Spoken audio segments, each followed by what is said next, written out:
বলেছো বলো? কি মিথ্যা কথা বলছি? আমি তো বারবার বলছি তুমি যেটা ভাবছো সেটা নয়। সেটা নয় মানে কি? তাহলে ছবিটা মিথ্যে? আমি তো বলছি না ছবিটা মিথ্যে, কিন্তু তুমি যেটা ভাবছো সেটা নয়। তাহলে তুমিই বলো আসলটা কি?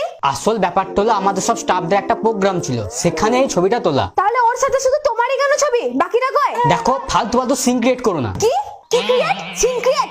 ইংরেজি? আমাকে ইংরেজি শেখাচ্ছিস? আমি পড়াশোনা জানি না? তুমি আমাকে মুখ্যমন্ত্রী পেয়ে গেছো নাকি? যা বোঝাবা তাই বুঝবো। সত্যি করে বলো, কাঞ্চনের মতন কি লীলা করে বেড়াচ্ছ? ওর মাথা গরম করাবে না কিন্তু। বাবুর জন্মদিনে ওই মেয়েটা একা কেন এসেছিল? আর ওইটা ড্রেস, ছি! তোমার আবার ওর দিকে তাকানোর কি ভাব? দেখো এবার তুমি কিন্তু একটা বেশি বাড়াবাড়ি করছো। বাবা, ওর ড্রেস নিয়ে কথা বললাম বলে রাগ হয়ে গেল? ভালোই লীলা চালাচ্ছো। আরে আমি তোকে কত ভালো ভাবতাম, বিয়ের আগে কত ভালোবাসা ছিল, এখন তো কোথায় গেল?